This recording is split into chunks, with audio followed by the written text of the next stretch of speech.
میں ہمیشہ example I T کی انڈیا کی اس لیے لیتا ہوں because they know I T is the next oil. I T کی اگر ہم دیکھیں بات کہ وہ 178 پہ ہے اور سعودیہ کا آئل ہے 131 بلین ڈالرز پہ, تو وہ آئل سے بھی زیادہ ہے.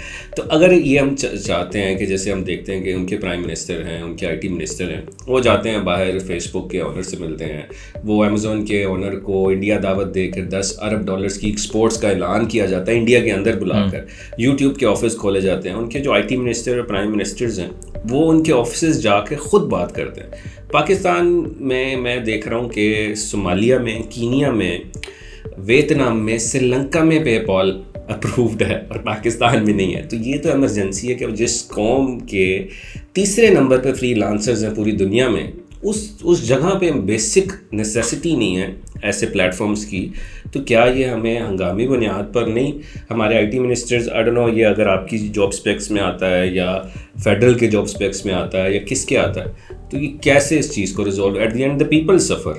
تو آپ کیا دیکھیں؟ اچھا دیکھیں, یہ جو میٹنگ کا جہاں تک تعلق ہے نا, دیکھیں میٹنگ تو ورلڈ اکنامک فورم پہ اگر آپ کو یاد ہو تو عمران خان صاحب کی شہر کے ساتھ میٹنگ ہوئی تھی, جو سی او ہیں میٹا کی, ٹھیک ہے, یوٹیوب کی سی او سے ملاقات ہوئی تھی وہاں پہ. سو میٹنگ کی حد تک تو یہ بالکل ساری چیزیں ہو جاتی ہیں. بات یہ ہوتی ہے کہ اس میٹنگ کا فالو اپ میں کیا ہو رہا ہے, پالیسی اینڈ پہ کیا ہو رہا ہے, باقی ساری چیزیں جو تو اس پہ ڈپینڈ کریں گی نا آگے.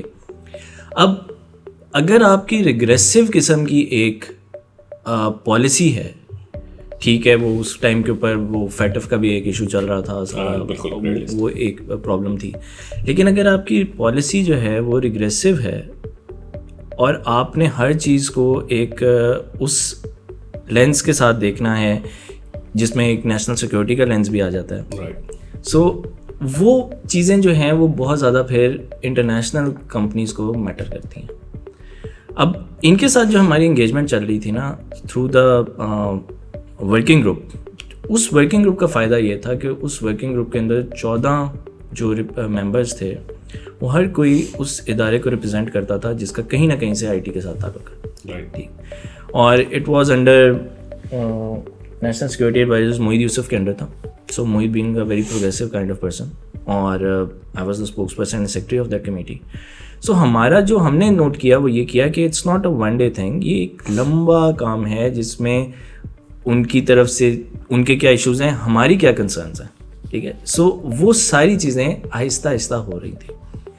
یہ چیز ہمیں نا تھوڑی سی سمجھنی پڑے گی کہ یہ نہیں ہو سکتا کہ آپ انہیں کہیں کہ جی آپ نے آگے یہاں پہ آفس کھولنا ہے, دفتر کھولنا ہے اور next day they will be here. کوئی زور زبردستی نہیں ہے, ڈیجیٹل ورلڈ ہے, چاہے پاکستانی کمپنی ہو چاہے باہر کی کمپنی ہو, وہ دنیا کے کسی کونے میں بیٹھ کے آپ کی مارکیٹ کو کیش کر سکتی ہے, ٹھیک ہے. سو یہ زبردستی نہیں ہونے لگا, یہ بیسکلی فیسیلیٹیٹ کر کے بیسکلی اس ریلیشن شپ کے تحت ہی ہوگا جہاں وہ بھی فائدہ اٹھا رہے ہیں اور ہم بھی فائدہ اٹھا رہے ہیں.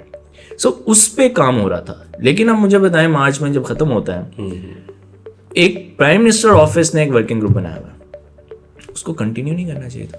بالکل صحیح.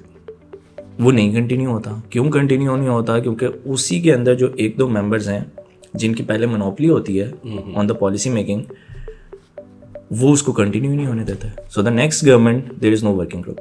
اب پھر وہی کہانی ہے, ادھر سے فائل ادھر گئی, ادھر سے فائل ادھر گئی, جو ایک جگہ پہ بیٹھ کے سارا کچھ ڈیسائیڈ ہوتا تھا اب بس وہ فائلوں میں پھر دوبارہ کام چلا گیا. سو جو کنسسٹینسی ہوتی ہے وہ سب سے زیادہ امپورٹنٹ ہے, جو کہ انفارچونیٹلی ٹوٹلی مسنگ ہے.